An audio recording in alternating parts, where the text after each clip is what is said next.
بسم الله الرحمن الرحيم نحمده ونصلي على رسوله الكريم أما بعد صلى الله عليه وسلم صلى الله عليه وسلم صلى الله عليه وسلم. آج جب میں نے علماء کو فون کیا بتانے کے لیے کہ میرا قرآن مکمل ہو رہا ہے، آپ نے بھی تشریف لانی ہے، آپ نے بھی لانی ہے، تو ان کے اندر سے ایک عالم نے، حافظ گلدار رضان صاحب نے خواتین کی بھی اور مردوں کی بڑی حوصلہ افزائی انہوں نے میرے سامنے کی. انہوں نے کہا بڑی میں ان کو داد دیتا ہوں، اللہ ان کو اور ہمت اور طاقت عطا فرمائے جو اتنا قرآن سنتے ہیں تیرے پیچھے کھڑے ہو گئے. تو ساتھ ہی انہوں نے مذاق میں یہ بھی ایک بات کہی، انہوں نے کہا جو تمہارے پیچھے سن لیتا ہے قرآن وہ کہیں اور جائے تو اس کو تو مذاق لگے گا کہ یہ چھوٹی چھوٹی رکھنے پڑھاتے ہیں. پہلی بات تو یہ ہے کہ اللہ رب العزت نے مجھے طاقت دی ہے سنانے کی، اور آپ کو بھی ہمت دی ہے میرا قرآن سننے کی. یہ سب سے بہت بڑا اللہ کا، یہ اللہ کی کرم نوازی ہے ہمارے اوپر. بہت سے ایسے لوگ ہیں جو رمضان میں بھی تراویح نہیں پڑھتے. آپ بازاروں میں چلے جائیں، اس طرح بھی بازار کھلے ہوں گے، دکانیں کھلی ہیں، لوگ لگے ہوئے ہیں. تو اللہ کے نبی نے فرمایا کہ رمضان میں قرآن کو کثرت سے پڑھو اور سنو بھی. سننا کیا ہے؟ اب یہ تراویح حضرت عمر کے دور میں آئی. اللہ کے نبی جبرائیل علیہ السلام کے ساتھ دور کیا کرتے تھے، بڑی مشہور حدیث ہے، یہ ایک علیحدہ موضوع ہو جاتا ہے. بات یہ ہے، کہتے ہیں کہ ایک تراویح کے سجدے میں 1500 نیکی ملتی ہے، ایک سجدے کے اوپر.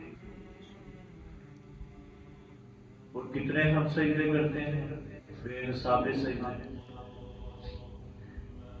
علماء کہتے ہیں کہ اگر اعلان کر دیا جائے، چلیں جی ہم اعلان کر دیتے ہیں کہ الفجر والے ہر تراویح کی ایک رکعت میں 1500 روپیہ دیں گے، تو قسم کیا کھانی ہے، یہاں پہ کھڑے ہونے کو جگہ نہیں ملے گی. لوگ صبح فجر کے بعد ہی اپنے آگے یہاں پہ تسبیحاں لے کے بیٹھ جائیں گے اور کہیں کہ جناب ہم نے 1500 روپیہ پر رکعت کے اوپر دینا ہے. ہماری جو دوڑ لگی ہوئی ہے وہ دنیا کی چیزوں کے پیچھے لگی ہے. ہم دنیا کو ایک نظریہ بنا کے بیٹھے ہیں کہ دنیا ہی دنیا ہے، باقی کچھ نہیں. اب کہا گیا کہ بھائی 1500 نیکی ملے گی، پر ہم لوگ نہیں لیتے. ہمارے الفجر کو چھوڑیں، الفجر سے باہر مسجدوں میں چلے جائیں، آپ جا کے دیکھیں تراویحوں کے لیے 2 صفیں، 1 صف، 3 صف، 4 صف، بس اس سے زیادہ نہیں ہے. لوگوں میں شعور ہی نہیں ہے، لوگ چاہتے ہی ہم قرآن سنیں. قرآن سے ہم اتنا دور ہو چکے ہیں کہ ہمارا دل ہی نہیں لگتا قرآن. اور یہی وہ قرآن ہے جس نے ہمیں جنت میں لے کے جانا ہے، یہی وہ قرآن ہے جس نے ہمیں جہنم میں بھی لے کے چلے جانا ہے. اللہ کے نبی نے فرمایا کل قیامت والے دن اللہ کے سامنے صرف قرآن بولے گا، کھڑا ہوگا. حضرت موسیٰ کے بارے میں آتا ہے، حضرت موسیٰ بڑے جلیل القدر پیغمبر رسول ہیں. وہ اللہ سے زمین پہ ملا کرتے تھے ڈائریکٹ آمنے سامنے. اللہ کے نبی کو اللہ نے آسمانوں پہ بلایا اپنا دکھانے کے لیے. کل قیامت والے دن کہتے ہیں کہ حضرت موسیٰ کی بھی ٹانگیں کانپ رہی ہوں گی، وہ اللہ کے سامنے نہیں بول سکیں گے. لیکن یہ قرآن آ کے کھڑا ہوگا، اللہ کے سامنے کھڑا لگے گا، یا اللہ اس بندے نے مجھے پڑھا، اس بندے نے مجھے سنا، میں اس کو جنت میں لے کے اپنے ساتھ جاؤں گا. ایک بندے کے بارے میں آتا ہے، اللہ کے نبی نے فرمایا اللہ کہے گا یہ جنت میں چلا جائے، وہاں سے قرآن بھاگتا ہے گا، کہے گا نہیں جانے دوں گا جو مرضی ہو جائے. کیوں گئی؟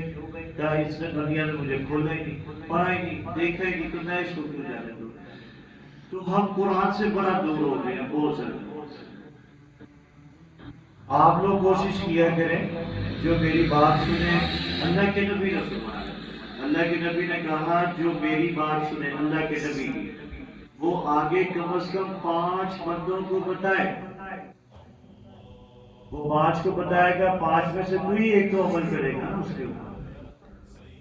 قرآن تو ایسی چیز ہے، آپ کو نہیں پڑھنا آتا تو اس کو کھول کے دیکھیں ثواب ہے، اس کے اوپر ہاتھ پھیریں ثواب ہے، اس کو دیکھنا ثواب ہے، اس کو چومنا ثواب ہے، اور کیا چاہیے؟ لیکن ہم لوگ کہتے ہیں کہ ہمارے پاس اتنی نیکیاں ہیں کہ ہم لوگ قرآن نہیں بھی کھولتے تو تب بھی ٹھیک ہے۔ کوشش کیا کریں، ہمت بھی کریں، قرآن کو پڑھیں، قرآن کو کھولیں، 1 لائن پڑھ لیں، 2 لائنیں پڑھ لیں، چلیں گے 2 لائنوں سے زیادہ نہ پڑھیں، 2 لائنیں تو کم از کم پڑھ لیں، روز کی پڑھیں۔ اللہ آپ کو طاقت دے گا، ایک دن دیکھے گا آپ پورا پارہ پڑھ دیا کریں گے 5 منٹ میں، 10 منٹ میں، 20 منٹ میں۔ 2 آیتوں سے ہی شروع کر لیں، 2 آیتیں آپ کو لمبی لگتی ہیں تو 2 لائنیں ہی پڑھنا شروع کر دیں، یہی بہت ہے۔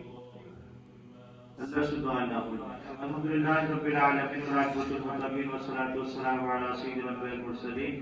جتنے بیمار ہیں اللہ سب کو صحت عطا فرمائے۔ ہمارے نمازی ہیں، تراویح بھی پڑھتے ہیں، کئی سالوں سے ہمارے پیچھے تراویح پڑھ رہے ہیں۔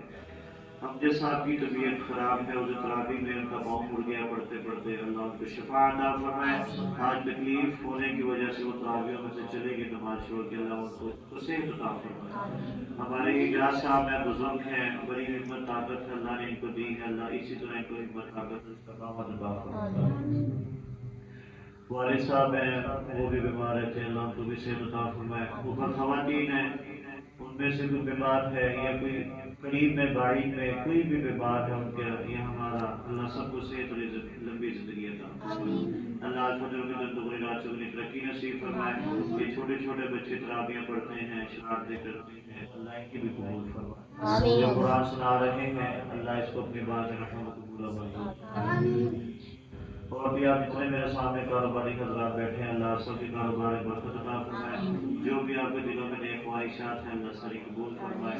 اللہ فلسطین کے مسلمانوں کی جان سے مدد فرمائے۔ آج ایک ویڈیو دیکھی فلسطین کے اوپر، اللہ ہمارا نفیس، خدا کی قسم دکھ ہوتا ہے، بڑا دکھ ہوتا ہے۔ ہم دعائیں کر سکتے ہیں،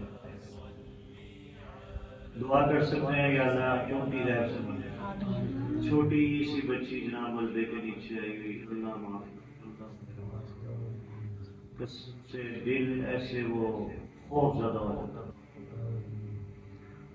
جو ان کے اوپر ظلم ڈال رہے ہیں، اللہ ان کو نصف و نبود فرمائے، اللہ ان کا بیڑا غرق فرمائے، اللہ ان کو ہدایت نصیب فرمائے۔ جو ان کے نصیب میں ہدایت نہیں ہے تو اللہ ان کا بیڑا غرق فرمائے۔ وہ جو فلسطین کو مٹانا چاہتے ہیں، یا اللہ تو اسرائیل کا دنیا سے نام و نشان فرمائے۔ یا اللہ ہم دعا کر سکتے ہیں فلسطین کے لیے اور کچھ نہیں کر سکتے، یا اللہ تم ہماری ٹوٹی پھوٹی دعا کو اپنی بارگاہ میں رحمت قبول فرما۔ 9ویں کلاس کے امتحانات شروع ہوئے ہیں، دعاؤں کے لیے کہا ہے، اللہ جس چیز کے امتحانات ہو رہے ہیں، اللہ سب کو کامیابی عطا فرمائے، آمین آمین آمین۔